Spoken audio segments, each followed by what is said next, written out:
feel like Kobe in the fourth quarter. This is the Day More NBA podcast. We're brought to you by Prize Picks, coming at you Tuesday morning. It's February 10th, and I got Wolves beat writer Chris Hine here with me to discuss the Wolves' 22-point win over the Atlanta Hawks on Monday night. I know you wanted to do our rest of season schedule draft, but that's going to have to wait a week. We're to tease the people on that one. That was such a big hit last year. It was for us. It was bring fun. it back. It was fun for us. Yeah. Hope it was fun for you. Well, we'll keep track. So last year, Chris and I, it was probably around the All-Star break. We drafted the rest of the season of like most likely wins. Just wins. Yeah. And we never tallied up who won that. I was doing bad. I remember we would talk about it and be like, oh, all right, somehow they lost both to Indiana. right. Yeah. And then they ended up like winning all the rest. Yeah. You had all the wins. You might have been undefeated. So we'll do that again. Maybe we talk about doing it over the break or something like that. And we'll draft the rest of the Wolves schedule. But yeah, we have today, we have the opportunity to talk about the Wolves like getting out of this funk a little bit. Obviously a shorthanded Atlanta team there, some caveats in that way, but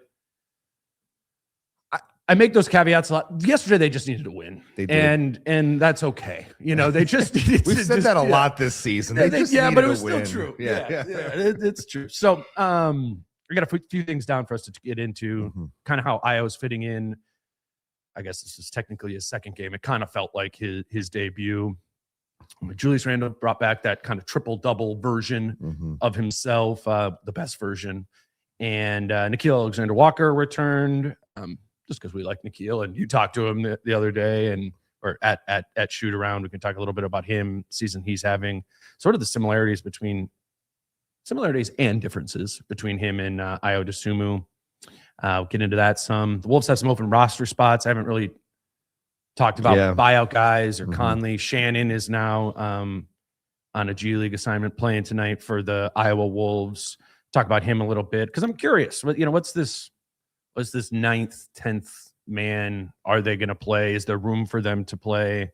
How much is Finch going to play Conley? I think we can get into. We'll bounce around on this episode, but let's start with Ayo. What is something in that game that stood out to you about how he's fitting in? The take I had watching that last night was, and everybody's trying to draw the comparisons to Nickeil, and understandably so, the energy, the effort, the defense, a little bit of handling, all that stuff. But watching him in the way that he got most of that 21 points yesterday, it made me think this is what they thought they were going to be getting from Terrence Shannon Jr. Like that kind of playing with force, just get out and run, straight line, just see the basket and get there kind of mentality, push the pace no matter what. That it looked like when Terrence Shannon Jr. has had those good moments, that's what Ayo Dosunmu looked like last night. And if you can get that on a more consistent basis, that is what they thought, I think they were getting at the start of the season, before Shannon's injury kind of derailed the whole thing so far. But yeah, that's what I was struck by. That take. That was what I was struck by with the defensive component. We know that TJ kind of has struggled on the defensive end of the floor. Ayo probably not going to have those same struggles and be a plus asset on that end of the floor. The other take I had kind of post game is I think Ayo and Rudy are going to be quick BFFs. Hearing them talk about each other in the post game last night, I think that relationship is off to a rocket ship sort of start between the two of them. Yeah, not a direct call out of Nikola Vucevic and the Wolves' previous guards that were playing, but it made me think about that. It's like, okay, Ayo's like, here's a center who plays drop coverage that like actually gets in the way of the rim. Like that's helpful for me. And Rudy's like, here's somebody you can guard. You play with effort on the defensive end of the floor. You're my new favorite. Yeah. So yeah. I'm gonna go. I agree with the Rudy thing. I'm gonna go the other way in the Ayo's fit in the non-Rudy minutes. Okay.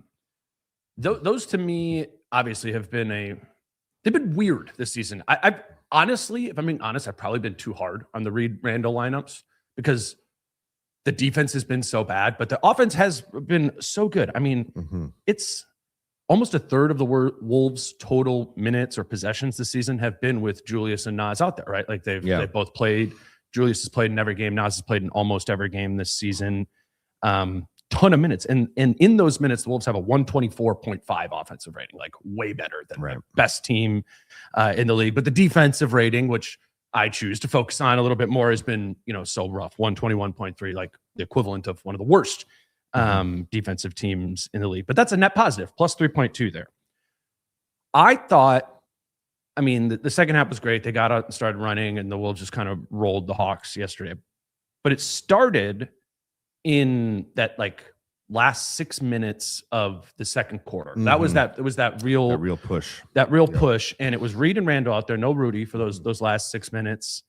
And it was Jaden at the 3, it was Ant at the 2, and Ayo was out there at the 1. And you just think about the Jaden, Ant, Ayo, you go, okay, that's the security blanket for the front court that we've been talking about. It's what we tried to square peg round hole with. Jalen Clark needs to be out there all the time in those minutes. Remember, we were talking about that, and that proved to be wrong because Jalen wasn't helping.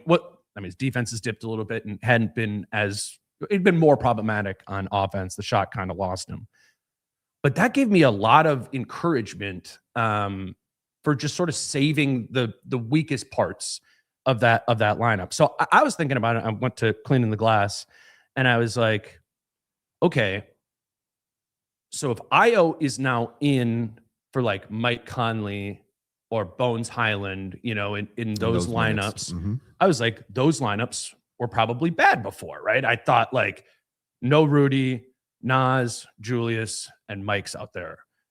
Nope. Plus 4.4 net rating for the Mike Conley one. I'm like, oh, I certainly guessed that would be negative. Yeah. I went to Bones Highland. Julius on, Naz on, Bones on, Rudy off. Nope. Plus 4.0 net rating. Better. I go, okay, well, Jalen Clark's has got to be negative. Nope. Plus 9.4. And these are all pretty substantial amounts of possessions. Ant and Jaden are the other two, right? It's not okay. Ant or Jaden are the other two. What it is, all this is breaking down as is Julius just is on, Naz combo. Is on, and this Rudy's off, and you're putting another guy in there. Because I'm just trying to figure out, okay, where were those minutes bleeding, right? Where were the Naz and Julius minutes bleeding? Because I'm like, okay, Ayo is the Band-Aid over that. I thought it would have been Mike. I thought it would have been Bones. Definitely thought it would have been Jalen Clark, but it wasn't. So I'm like, okay, so maybe if it's Dante? Nope, plus 7.8. Like, okay, this is weird. Are these numbers even right? Those are all better than the plus 3.2 of just Naz and Julius. Are they so bad defensively that they reach garbage time so they get filtered out? Is that what's going on here? Still, it's all still to that. Yeah. So I kept going. I'm like, could it be Jaden? Nope. Plus 6.2 there. And I'm like, where is this coming from? Dillingham, minus 20.7. Shannon, minus 12.2. So that's where they were really bleeding in that way. Early in the season too, yeah. But that's not enough possessions. There's one player I left off of there. Ant. The net rating, Julius on, Naz on, Rudy off, and Ant on, 0. Even. So my assumption was that the value of Ayo would be, okay, you're taking Mike Conley off, you're helping that group, you're taking Bones off, you're helping that group. It's actually what the numbers would say is Ayo is going to support Ant in the backcourt in those minutes with Naz and Julius because Ant is not having a great defensive season, and that's actually what Ant needs when he's on the floor without Rudy is another guard back there to provide help. It really surprised me that all the other lineup combinations, very positive. Yeah. Rob bad, TJ bad, and everybody else. That's it. It's and then just everybody else. That was really interesting to me. Well, when you think about again what this team was losing in Nikhil last year was that type of player in those minutes when Ant or whoever is on the floor with Naz and Julius. So it kind of makes sense when you think about it from just where this team was at last year versus this year. It's okay. Because coming into the year, the whole thing was partially Nikhil's not here anymore. So a little bit more defensive responsibility falls on Ant. Well, that's been up and down throughout the course of the season, to put it lightly.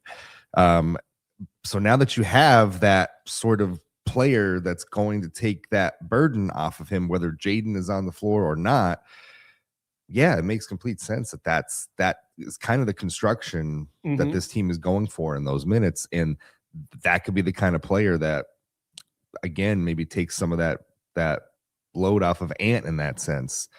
It makes sense. And Nikhil did last year, and Dante did too, because Dante's coming off the bench, right? Like, what did the Reed Randle minutes look like last season, and why did we not talk about them as much? Because Nikhil was out there and Dante was out there with them too. At all, if Rudy was off, those were the guys that are out there, and then maybe Ant, maybe Jaden out there too. Well, to your point, earlier in the season, we were raving about, okay, well, if they do the Nas and Julius minutes, but Jaden's out there and Jalen Clark is out there, then it kind of covers up for maybe what they're lacking at the rim because they have better on-ball defense, so it at least makes it a little more difficult. Okay, so now sub Ayo in for the Jalen Clark part of that, but again, more consistent, gonna be more of a help on both ends of the floor, not just one end of the floor, and you can see the result. You could see the vision. You can see the vision of what that could be in those minutes. I think that's so big. And to do another one, like a cousin of that, Bones wasn't out there in that lineup that I'm talking about, but you also see it's becoming very intuitive of how well those two guys will be able to play as well. So cool. Like, Ayo's going to be able to help Ant in the ways that Ant needs help in that lineup. And I think he's just going to help Bones, and that'll help Bones bring the best out of himself by having another guard out there to run with him. And that was, to your point, of the majority of Ayo's points coming in transition yesterday. Like, Ayo isn't naturally a runner, but you'd kind of need somebody to run with you. And a lot of the Wolves players aren't really naturally inclined to do that, but Bones is. And I think that's going to make a great fit. Good point, because you go back and look at some of those clips, and who were the two players who were running with Ayo in a lot of those clips?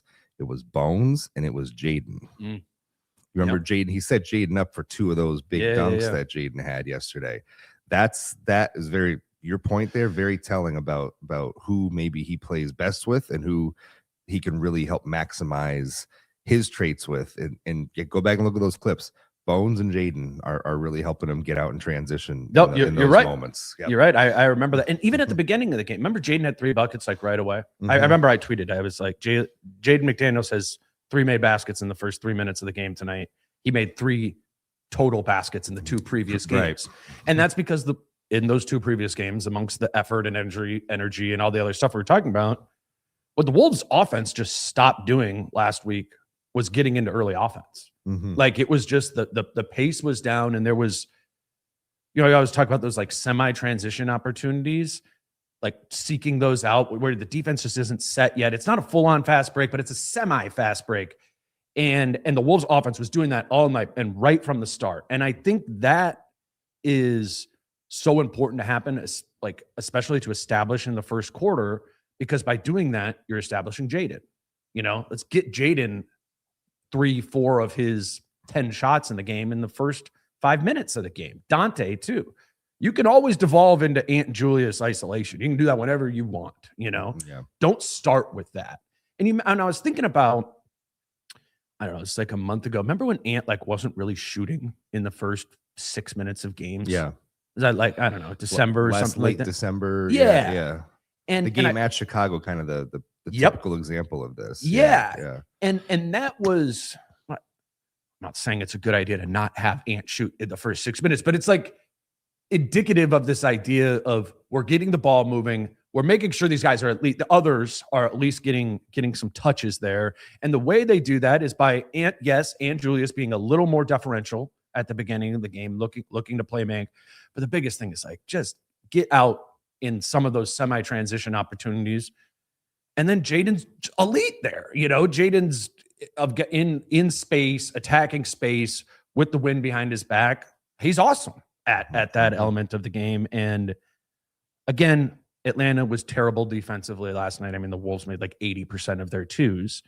But a lot of it did have to do with just establishing that pace and the intention of playing faster. And And I think Ayo like continued, and then he checks in, right? And then it just kind of continued. And I think he'll always kind of bring that in to be a continuation of the pace or a spark of the pace. And I think a moment that was even telling about what he can bring last night was in the fourth quarter with about 5.5, 6 minutes left. He got the ball, and it didn't look like there was maybe a transition opportunity happening, but it started and it looked like it was going to be something. And Finch called timeout. Yeah, I remember that. Yeah. And it was like he kind of killed a potential bucket because it looked like it was going from nothing to something, and then he didn't realize it, and then he called timeout. And you can see Ayo kind of like, oh, like we were gonna. This is gonna like, happen. Dude, I don't know. Nobody ever does. Nobody ever does this stuff.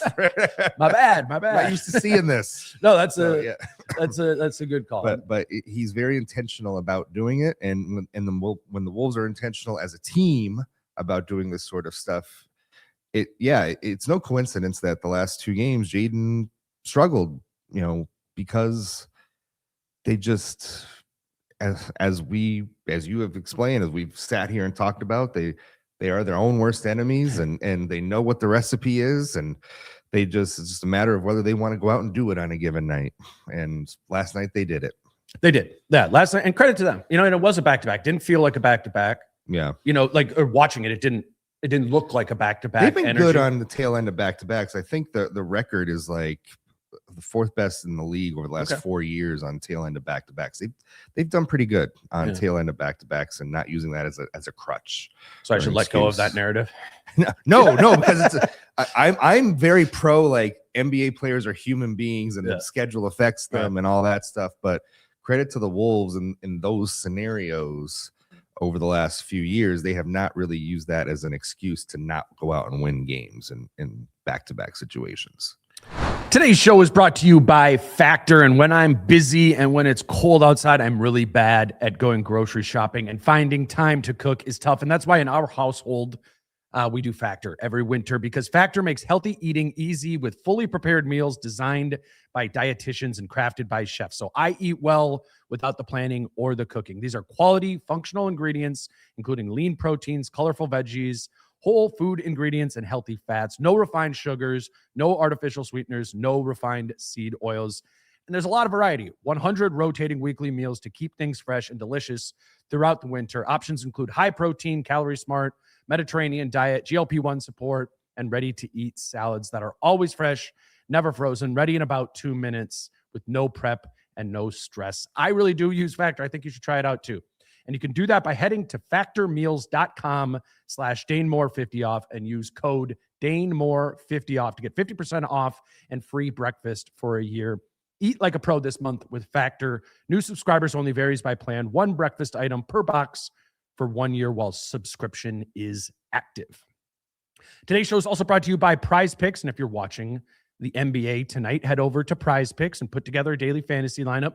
No Wolves tonight. They have the night off, but I know I'm going to be watching the Lakers and Spurs this evening and looking at it now. Luka Doncic, his number is set at more or less than 31.5 points. What's he going to do against Wemby and the Spurs? What's Wemby going to do in that game? More or less than 23.5 points. LeBron, 21.5 points. Austin Reeves, 19.5 points. And it's not just points. You can do assists, rebounds. You've heard me talk about it. 3-pointers attempted. I think it's fun. If you know you're going to be watching a game, it's fun to have a fantasy lineup going. And at Prize Picks, you can play for just $5. Doesn't need to be a lot of money. Just because football season is over doesn't mean you have to stop playing fantasy sports, because there's always something going on over at Prize Picks. And now a lot more as well, with the ability to do futures and point spreads as well on the teams tab. If you don't yet have a Prize Picks account, all you have to do is put in the promo code DANE when you sign up, and you'll receive $50 in lineups when you play your first $5 lineup. That's prizepicks.com or the Prize Picks app using promo code DANE. Let's talk a little bit about just the health of the offense in that game. Julius Randle has the triple-double. He's back in the playmaking version of himself, and you're like, he's hitting shots early. He was in such a good rhythm, like right away in the game, and then the playmaking came. It was just a really good Julius Randle game, but the whole offense felt healthy. And I thought it was interesting in Finch's post-game press conference. He gave credit to Pablo Prigioni for that. And a lot of players in the locker room, when we talked to him afterwards, noted the just the play tape. Is that what they called it? Of Finch called it a teaching tape, which sounds like a very 80s old school term. First of all, the fact that you use the term tape. Yeah, right. It's 2026. Is there tape actually involved here? Yeah. So I don't think so. Tape. Yeah. But the interesting piece of it was that Finch talked about using positive affirmation and being like, these are the things that we do when we're playing well and when the offense is in rhythm. And that's what Pablo's teaching tape was about. And that's just it's an interesting juxtaposition against what we've been talking about for the last week or so, and often about what gets the Wolves going, and it does get the Wolves going, is when Finch lights a fire under them. And that hadn't been working in the last couple of games. So it was a pivot into a different coaching approach. And I mean, I know so little about coaching because how much can you really know about coaching if you've never, done it before? So those things always Twitter would beg to differ with you on that. What? How much can you really know about coaching if you've never done it before? I said Twitter would beg to differ right. with you on that. That's true. I thought that was an interesting little anecdote that Pablo came in. It's kind of the offensive coordinator in many ways for the team. And being a practice on Saturday, it was Pablo that was kind of, and I posted a little video to Twitter. Pablo was kind of the one that was running Ayo through, kind of learning the offense and the actions and what actions he was going to be running and this and that. So Pablo is kind of spearheading that. And it was noticeable to me that after Sunday's loss, it was essentially the same tone that Finch struck when they got blown out in Atlanta on New Year's Eve. Mm-hmm. I was at that game, and I was expecting full-blown just, tirade, fire and brimstone, rip into them. And Finch came into that post-game press conference and was like, yep, we're just not playing well right now. We got to get back to what we do well. And he was like, he was even-mannered, calm, very matter-of-fact, but ultimately upbeat in his tone.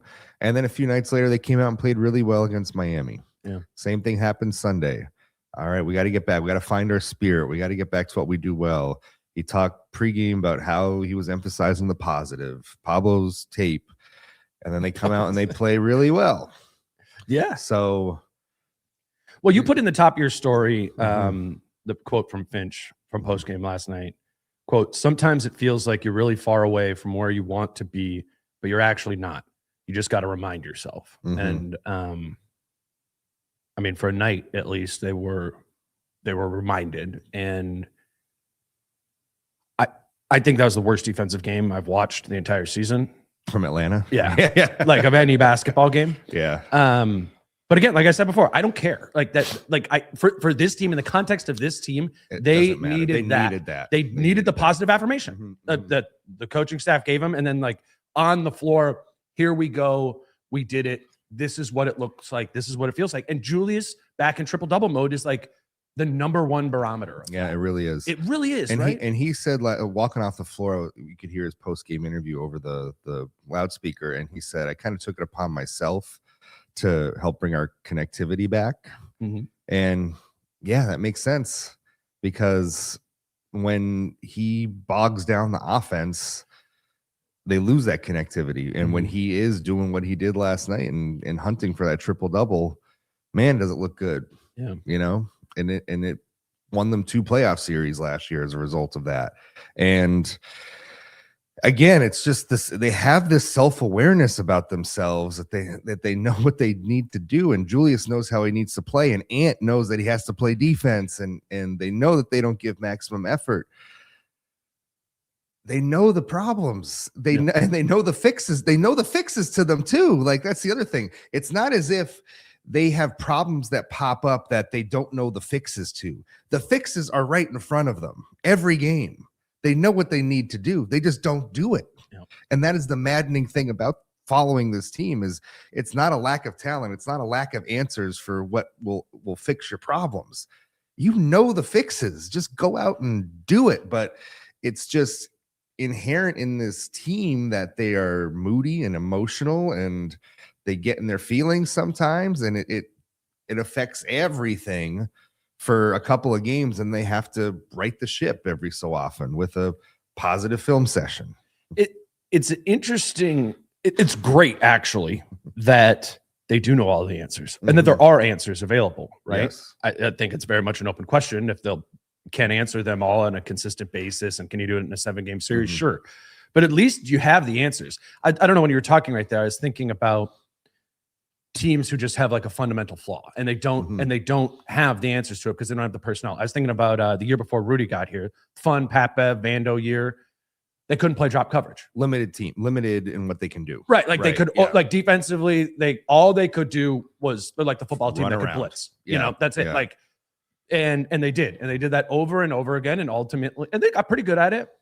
But when they had to do something else, when Carl's up there blitzing it, when the guard could drag that out and get Carl in isolate, it would be problematic. The Trae Youngs, the Luka Doncic's, the stuff like that, and would ultimately get exposed.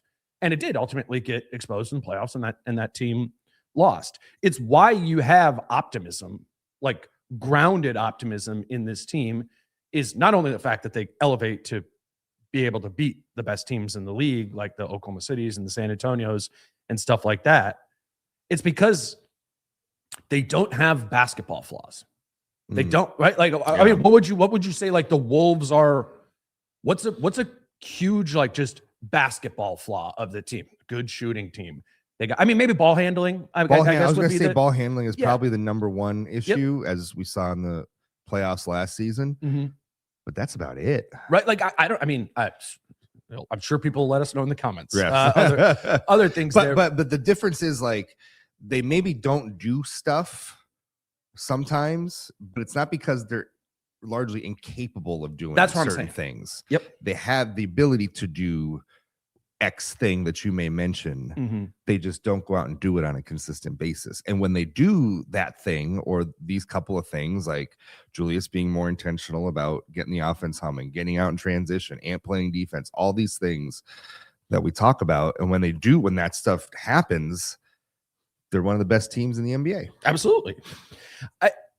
I thought related to Julius and the 10 assists that he had, the Rudy connection was significant. Yes. I mean, most Julius to Rudy lobs, especially in light of Rudy's comments on Friday night. You never know how that's going to go.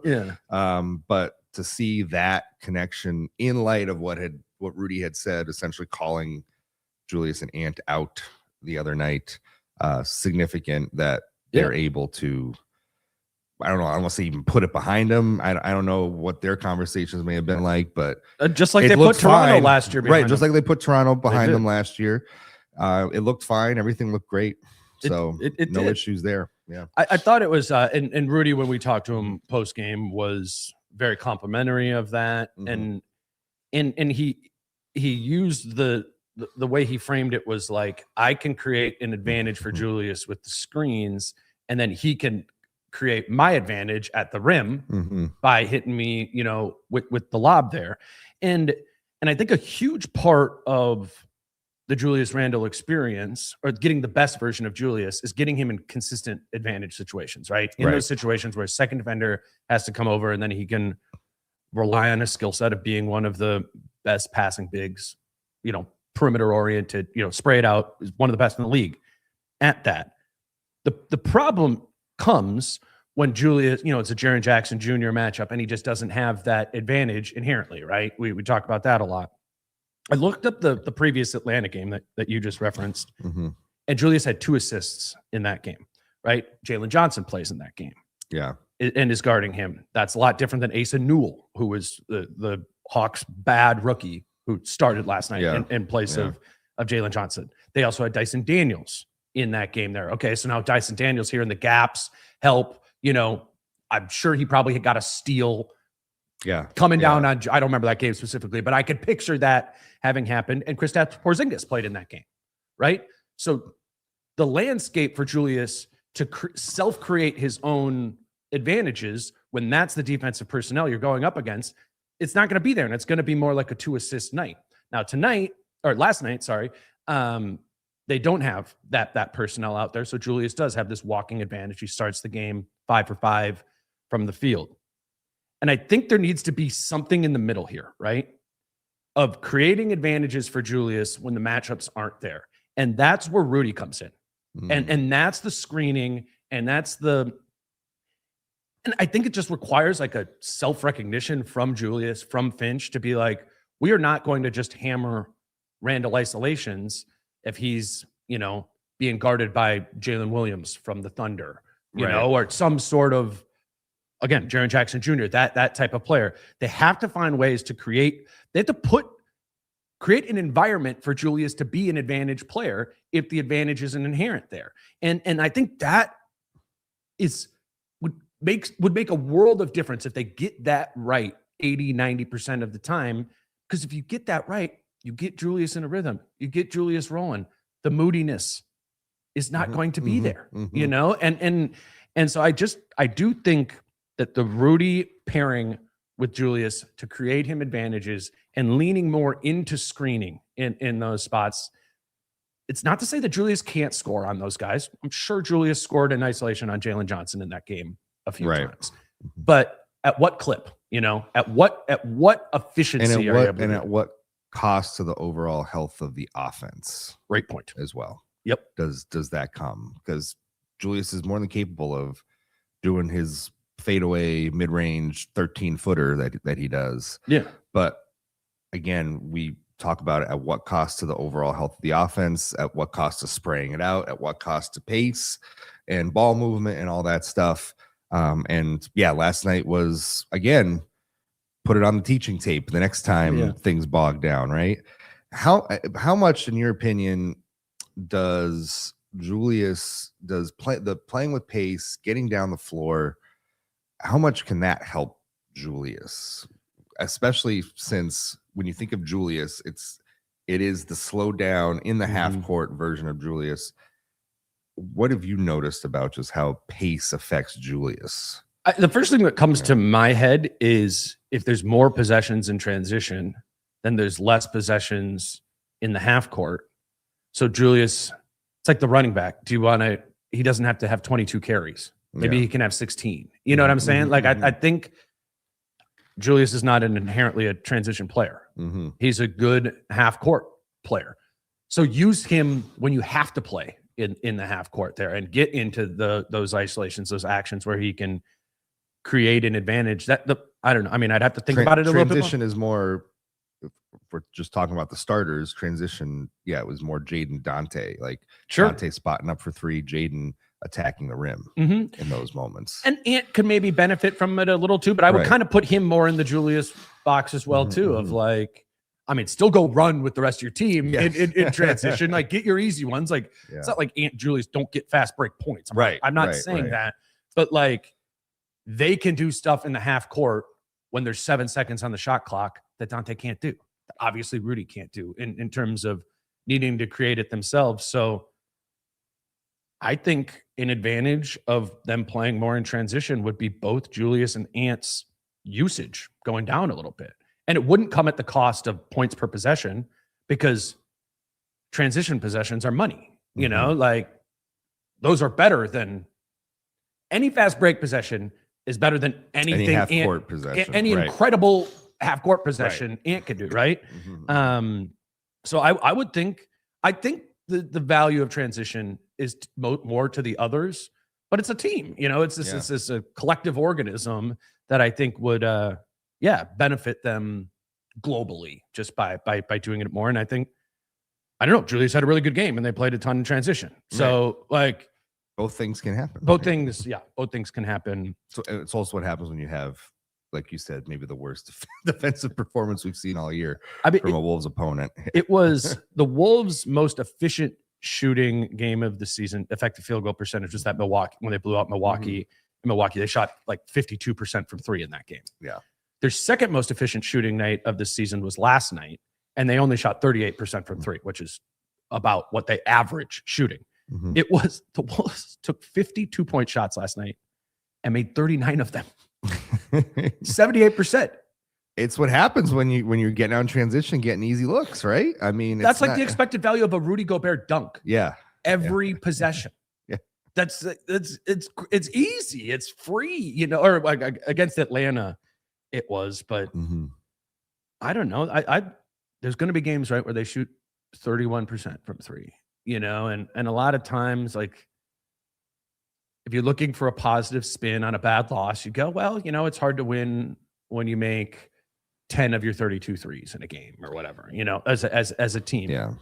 But by getting out in transition more and by taking more easy 2-point shots, then it's a stabilizer. You're not as reliant on the Wolves are a really good 3-point shooting team, but really good 3-point shooting teams have like a third of their games they don't shoot really well from three. And I just think, yeah, there's just having all additional ways to get efficient offense is a good thing. And to your Shannon point, like that's what they wanted, right? That's what that's what they envisioned Terrence Shannon doing and being and scoring 15 points a night. Like this roster was, I think, constructed in the image of that getting out and running a little bit more, you know, that style. Yeah. Really getting out and running to the point where they went from one of the worst paced teams in the league to where are they at now? Are they top 10? I think it was like 14. I don't know. I haven't looked at it recently. Did they fall back to the middle? Yeah, it's around the middle. Maybe it got up that high. I hadn't looked it up in a minute. Actually, no, I don't know if I'll have it. Good podcast. Good podcasting. But they have actually played it. They have got a lot more transition than and listen, we were all skeptical of that coming into the season. It's like, I don't know if they're actually capable of doing this. I'll believe it when I see it, kind of thing. And to their credit, they have stuck to it, and they have largely done it. As Finch stated earlier in the season, I got it here. They are 10th. Wow. They are 10th right now in pace. And that was last season. It was near the bottom, right? It was 27th, I think. 27th. We got 25th. 25th. They went from 25th to 10th in 1 year. So kudos to them overall in doing so. And again, this is when you make it a part of who you are, to the habits thing that we often talk about and harp on. They have made this a part of who they are. Right. When you go from 25th to 10th, that is being intentional and incorporating that into your DNA as a team. And again, it goes to they have the answers to the test. Yep. It's just write it down. You know? Well, and I think Bones deserves a lot of credit for that number going up. And then I feel like the addition of Ayo like stamps it. I do not have skepticism about the Wolves being able to be an above average pace or transition team going forward. Like, and I think they can do it in the playoffs with the addition of Ayo. Ayo strikes me as a good point. A playoff player. Yep. Like I watched him play, and even when I watched him in Chicago and I watched him last night, I'm like, this is going to translate to the playoffs. This is not going to go away in the playoffs. I think he's in his 6th year in the league right now. Fifth or 6th year. 21 draft. Yeah. Even though he hasn't really played in the playoffs much, I'm like, I look at Ayo and I'm like, this is going to translate in April. I could see it.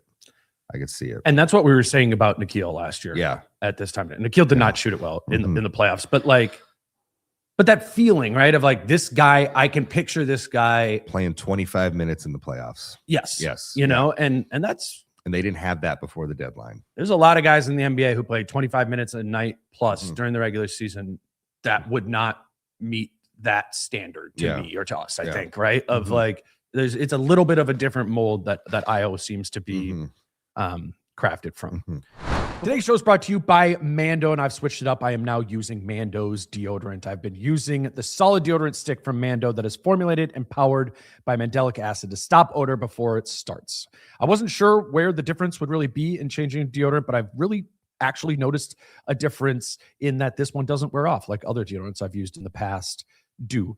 Mando is also designed to be a full body deodorant, so you can put it anywhere, even on your feet. Maybe get a second stick for that one. But really, it's not just our armpits that need to be deodorized. If you do want to try America's #1 whole body deodorant formula right now, you can find them in Walmart, Target, and other retailers across the country. And for the best deals, you can go to shopmando.com. Some men mask their BO with sense. Mando men get the job done right. Don't mask it, Mando it. Available in retailers near you, or head to shopmando.com, because for a limited time, new customers get 20% off site-wide with our exclusive code. Use code DaneMoore at shopmando.com for 20% off site-wide and free shipping. Again, that's code DaneMoore at shopmando.com for 20% off site-wide and free shipping. shopmando.com. Please support our show and tell them we sent you. Today's show is also brought to you by Thrive Market. And when we're ordering groceries, we are using Thrive Market membership to get groceries delivered straight to our home. And I love it because it only costs $5 a month. Thrive Market is a membership-based grocery service where you can shop from wherever you are, simply by hopping on their app, and the membership breaks down to just $5 a month, giving members access to weekly sales, personalized shopping, and peace of mind knowing there's no junk in any of the products they carry. Instead of paying fees on every grocery delivery order, you pay once for the year and benefit from it every time you shop. And there's no trade-off for good tasting food. The membership gives me access to brands and flavors I've never seen in my local store, but I've discovered a lot of things I like that I hadn't tried before. There's peace of mind in the shopping. You're paying a small monthly fee to offload the stress, research, and decision fatigue of eating healthy, and you can try it risk-free. I pay $5 a month, so I don't have to think about sketchy ingredients every time I shop. And there's no hidden fees. I can spend way more on delivery fees or just pay $5 a month for a Thrive Market membership. I'm using this. I think you should try it out too. If you're ready to make some healthy swaps and become a member, join Thrive Market with my link, thrivemarket.com/DaneMoore for 30% off your first order plus a free $60 gift. Before we talk about Nickeil a little bit, because we're mentioning Shannon a lot, and I just feel like we should talk a little bit about these. There's 2 open roster spots. We know Mike Conley is going to be back at some point to have one of those final roster spots. I'm not sure if I don't think I've talked about this. I've tweeted about it. There's a value in delaying bringing back Mike Conley until after the All-Star break, because the salary they bring him back on is prorated for the amount of games in the rest of the season. They got $1.5 million left beneath the first apron. So they basically need to get Mike's number down to $750K for the rest of the season and buy out player X to $750K. Right. And that works out if you line it up basically post All-Star break. So that's when we think that Mike is coming back. In a second, we could talk about how much we think he's going to play. But just to run through all the things, TJ is playing in Iowa tonight. And what was the wording? Is going to be reevaluated after All-Star break? Yes. Yeah. I mean, sounds like he's on his way back, though. Yeah. I mean, if he's playing in a game tonight and the return from All-Star break is in like 10 days, I would assume that means that Terrence Shannon Jr. I'm going to operate under the assumption that Terrence Shannon Jr. is going to be active for the first game. After the break. So there's another guy. How much does that guy play? Who's played every game he's been healthy for this season. He's been in the rotation. And then there's this buyout guy, if they get Chris Middleton or something like that, like a serious vet who you would be like, yeah, this guy is a rotation player. Yeah. So it kind of starts getting deep pretty quick, and I'm curious to see how that's all handled, of they're 8 deep right now. Jalen Clark played last night because it was a back-to-back. I don't expect Jalen Clark to be playing once these guys are out. I think he'll kind of fall the way Rob Dillingham did. And, maybe if guys are injured, Clark has been playing recently. Like he's in Finch's favor enough to still be getting minutes night to night for the past couple months. But I think that's one domino, right? If you bring back Mike and he's going to play, bring back TJ, he's going to play, bring back buyout guy, and they're maybe going to play. I think Clark's out for sure. But even if we do that, there's still 8 guys. Naz, who you want to play 30 minutes a night. Ayo, who it seems like they want to play almost as much as Naz, right? Like they're coming in at the same time. Like it'll be interesting to watch Dante's minutes versus Ayo going forward is something that I'll be interested in seeing. And how much of that. You're right. And if they curve Dante's down like 4 or 5 minutes, I think that's okay. It probably in his eyes, so long as he still starts. Yeah. You know, and I would expect him to I wouldn't still foresee start. that. Yeah. maybe in a playoff series, it could be one of those things where they By need game another 3, they pull that lever or something. Yeah, you need another defender in the starting lineup to guard, whatever to guard Devin Vassell against the Spurs or something. Spurs or something like that. You need another guy who's a little bit bigger, a little bit stronger than Dante is defensively. I could see that in playoffs, but I haven't been given any sort of indication by anyone that Dante's starting job for the rest of the regular season is in some sort of jeopardy there. So yeah, you got your starters playing the minutes that they've been playing all year. You got Naz, where they're trying to play as much as they possibly can within the confines of Julius and Rudy still playing. Ayo's helps even out the minutes when Naz gets ejected, frees up some minutes for people. He did. Yeah, his minute total was lower. Yeah. And then Bones feels like he's got to. Bones should still be playing a lot. Yes. Yeah. Bones needs to keep playing. He's been really good. And that's where I think Mike becomes a threat. And that's where the fan base gets worried. That's where the fan base gets worried. And I think rightfully so. Yeah. I think you could see that Bones has been giving them something on a regular basis now. He's earned these minutes. And then when Mike comes back, just how does that fit into the larger picture? Is this a chance to reset Mike's role and the expectations for what you're getting out of Mike coming back, this little paid PTO leave that he's on right now, as Jace put it last night? It's maybe it is, and maybe you just come back with a different set of expectations for what his role is. Not as many minutes, maybe some DMPs, I don't know, but that's at least got to be a conversation in the coaches room, right? It does, especially with Ayo back, especially since you made that move. It was even a conversation even before Ayo got here, but it has to be now that he's well, that's why I never had like too much teeth to my, I was acknowledging, Mike's not playing well, Mike's not shooting well, he's got nothing. But nobody was here to grab those minutes. What I'm saying, right. And now somebody's here to take those minutes. And I gotta, I don't. Before Mike was traded, he was playing a lot. Played a lot in Memphis in those 2 games, and that's not available. And I wonder functionally how it works if it is the All-Star break. What'll that have been? 2.5, 3 weeks of time that he'll be off. It's not like just, all right, I left for 2 days, left for more than 2 weeks, right? And the rest of the team did too, is the All-Star break, whatever. But I'm certainly curious to see how Finch handles that piece of it, and I don't know, maybe optimistically on Mike, if he is going to play, maybe 2-3 weeks of rest is something that gets a better version of him to come out to. That's what I was thinking. I think that's the glass half full approach here, is that this is a blessing in disguise for Mike, who, I think we know was trying to, he's a competitor. He's going to want to get out there every night. He was playing back-to-backs, when other guys at 38 years old would probably be taking half of those off. Yep. Right. Mike is a competitor, and he's a prideful guy, and he's going to want to play when he comes back. And it's just about finding that right role. And is this paid time off away?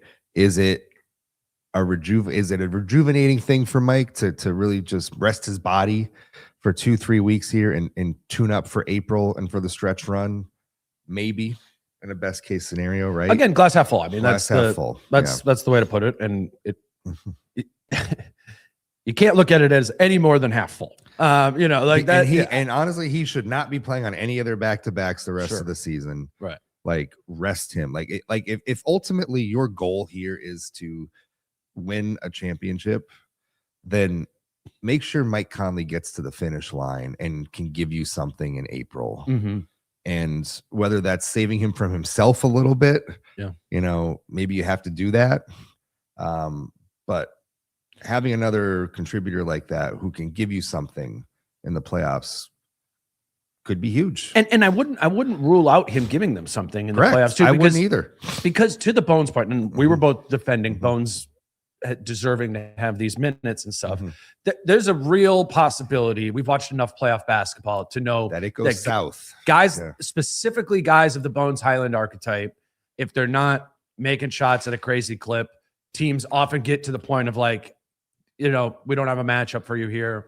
They're just pulling you up into pick and roll every single time. And you become a liability very quickly. Yeah. And it's not like Mike is a liability against size and in that sort of way. But I know in Finch's eyes, if that's what's happening to Bones and he determines Bones can't play, he will feel more confident that Mike Conley defensively can give them more in that role. And I think that would be true. It would come at the opportunity cost of, some offense of what Bones is at least able to get you, going to the basket and from a pace standpoint. But I don't think it hurts having Conley on the roster, provided it's within a role that ends up making sense.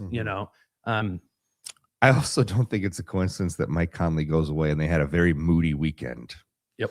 By the way, like just from a locker room perspective, the moodiest. The moodiest weekend of the season seemed to have happened the minute Mike Conley was gone. So, yep. It's hard to quantify those things, right? But certainly it adds up when you think about what he adds to this team away from the court and on the bench and in the locker room. Hard to quantify. Yeah. Like you said, but hard to ignore too. And I don't think Finch will ignore it. Let's talk about Nickeil a little bit just as we wrap this up. You spoke with him at shoot around before the game. He came in and said hi to all of us. Last night, we were going to the club. No, yeah. Jokingly asked if we were going to the club. Yeah. I mean, we've talked a little bit about Nickeil this year and what he's been doing in Atlanta, which is, I mean, frankly, to me, like surprised me this season. I'm proud of him. I mean, it's great to see what he's doing, but the level of play that he's at for that team and that usage it kind of ruins the Ayo Nickeil comparison because this is a whole different level of Nickeil. Yeah. It's just credit to him. He had 23, 12, and 5, 12 rebounds yesterday and 5 assists. No Wolves player has had that stat line all season. I did not know that. I was like, the second half was a little academic, and so I had some time to put together those notes on the weird Reed Randle lineup, and I was looking up some of this stuff. 23, 12, and 5 for Nickeil last night. What was it just like? You talked to him in a like official interview capacity. Yeah, he's just we talked a lot about just what Minnesota meant to him being back in the building. I talked to him at shoot around yesterday and just eternally grateful for his time in Minnesota.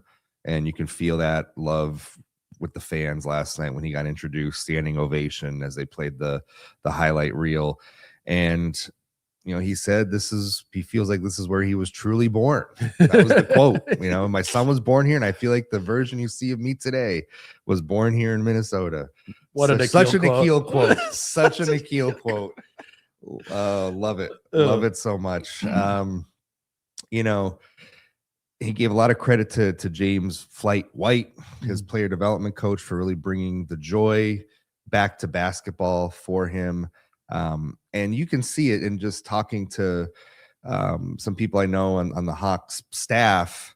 Like he's not the Nickeil that we knew 3 years ago, who would take a bad shot or two, miss a couple shots, and then have it be in his head for the rest of the night. Right? Talking about Moody. Yeah. Like he misses a shot and he moves on now. He's really learned how to just not get in his head about missed shots or things that used to really bog him down earlier in his career, and maybe having a consistent role with the Wolves, knowing that he was going to play every night he was available, playing in all 82 games a season ago, all those things maybe just helped his confidence at the end of the day.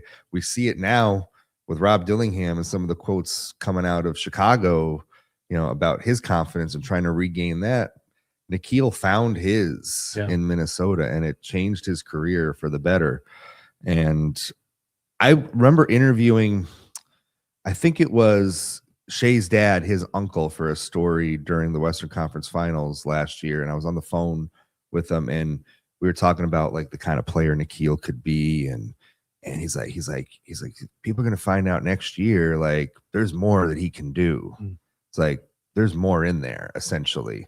And I was like, really? Yeah. I was like, is there? Because he's really good the way he is now, and he's gonna have a long career in the NBA if he does this. And he wasn't lying. Yeah, he wasn't lying that there was more in there. And shout out to Nikhil for working his butt off and turning into this player. It's been awesome to see. If Atlanta was better and was making more of a playoff push, I wonder if we're talking about him in the most improved player conversation. Good point. But because they're languishing and playing territory and nobody really cares, he's probably not going to get that recognition. But it's been awesome to see, just from a professional perspective and just personally, as we, he's one of our favorites that we've ever covered. So just great to see. It is interesting it's kind of there's more in there. Like, where else have we heard that? All the guys talking about Jaden. Yeah. You know that's what I true. mean? That's true. Yeah. You know, and with the Jaden one, I was kind of like, I do believe you that there's more in there. We've seen that before. But Nikhil, I was just of the mind that it's like, really long NBA career, doing what he's been doing for the Wolves for the past couple seasons, maybe gets 8 to 10 more minutes a night on his next team or whatever. And he's just does that every year. That's what I thought, Nikhil. And I was like, that's like a $15 to $20 million player in perpetuity for sure, But to see a whole nother level of him has been cool. I love those stories, Wolves or whatever. Like it's cool when guys can be more than we thought they, could be, because so often guys do get opportunities to do more and show more. I'm just like, all I need is opportunity. Well, sometimes guys get opportunity and don't show it. Yeah. And he showed it. It was not quite a cat level of tribute video to him, but it was pretty close. It was a good one. It was a long one. I think it was about 90 seconds. I was a little surprised that there wasn't more like Ant talking about like how many times did Ant pump up Nikhil in post game interviews? I was a little surprised. Thought Gorilla Nuts was going to make it in there. I didn't think Gorilla Nuts was going to make it in there, but just like like Nikhil Alexander Walker, like something like that. Right? I think we've just figured out why it was, because it wasn't just Nikhil Alexander Walker. There's another word in there. Oh, that's true. Yes, that's Nikhil Alexander MF Walker. That was cool. The quote you got from him in your story from last night, I think you asked him about the tribute video, and the response afterwards, he said, quote, "Honestly, it was pretty amazing for me. Just the magnitude and I guess the presence I had here. To me, I didn't think it was as substantial as they made it to seem." Again, very Nikhil. I have so much love for Minnesota and the fans, and I want to personally thank everybody for that as well. Yeah. It was. I love the fact that we could go to Nikhil, win or lose. We ask him a question, and he takes that moment to like soak in what you asked him. And then for 2 minutes will come the most eloquent, like deeply thought, like philosophical answer about life and basketball. And it's too long to put into a story. Right. Way just unquotable because it's just way too long. It's too good. But it's also just like, this was a very nice conversation. Thank you for your time. He was the best. Yeah. It was a cool juxtaposition for Ayo's first game, really good game to come, against Nikhil Alexander Walker. And, I've been asking a lot of the players and coaches about like similarities and differences of the two. And there's some different skill set sort of things. Like Ayo isn't going to be a big, like off the dribble 3-point shooter. Like Nikhil incorporated that piece of his game.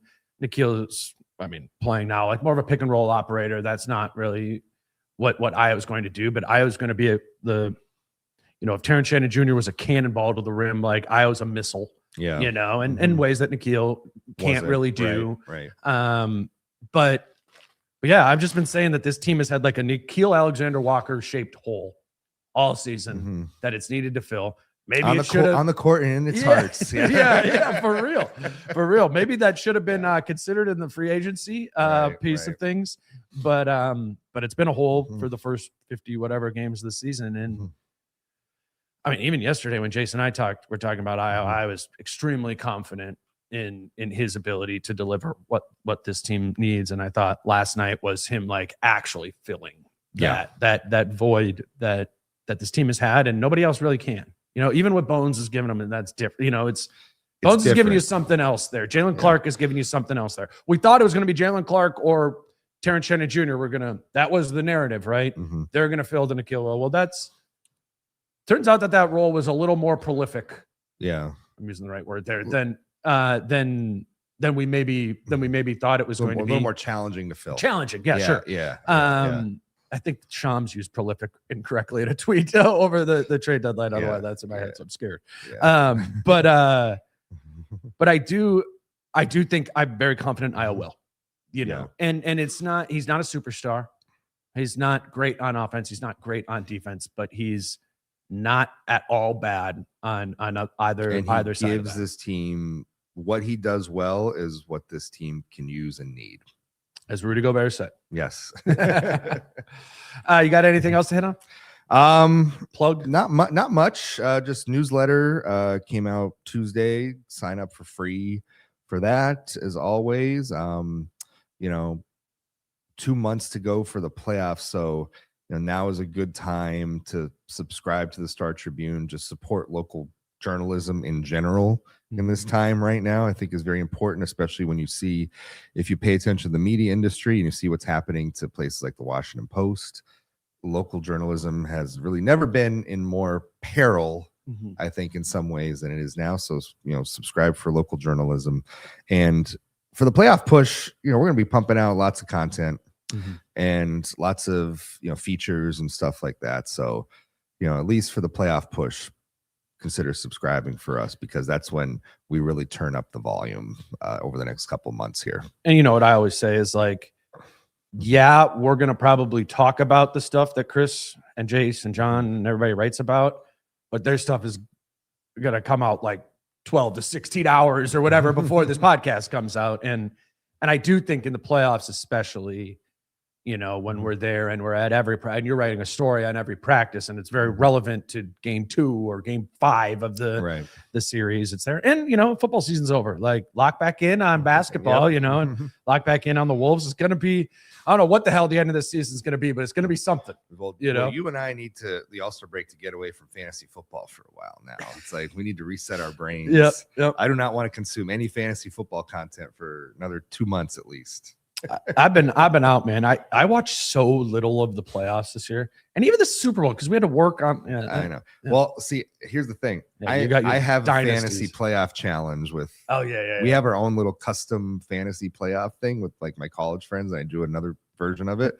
So even on Super Bowl Sunday, I was sweating it out to see if I could finish in the money in one of the leagues.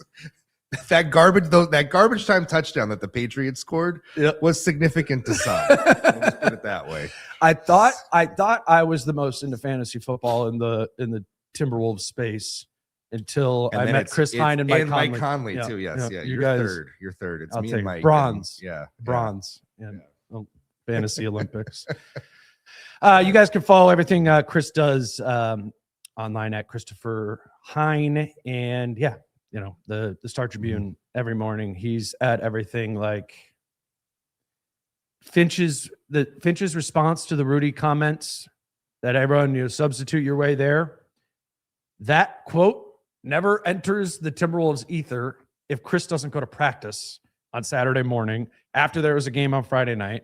I didn't go to practice on Saturday morning. Jace didn't go to practice on Saturday morning. John wasn't at practice on Saturday morning. I'm serious. Yeah, like that shit matters to people. If this stuff matters to you, the conversation around it is huge. And I'm not taking it. Jace and John are, as you know, are at.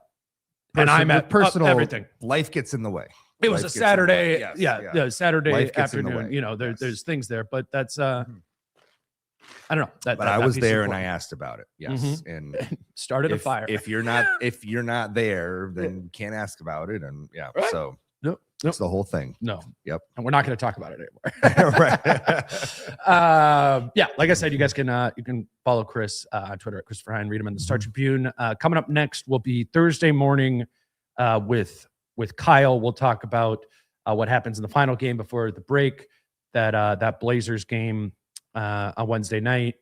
And then I'm not sure if an ad rolled in this episode for the Falling Knife live show, but Britt and I will be there on Friday night. A live show, 7 p.m., happy hour, 6 o'clock. Would love to see a bunch of you out there. And, maybe they'll be on a 2-game winning streak and the vibes will be moving in the right direction. We'll have fun at Falling Knife that evening. But until Thursday morning with Kyle Taggy, he's Chris.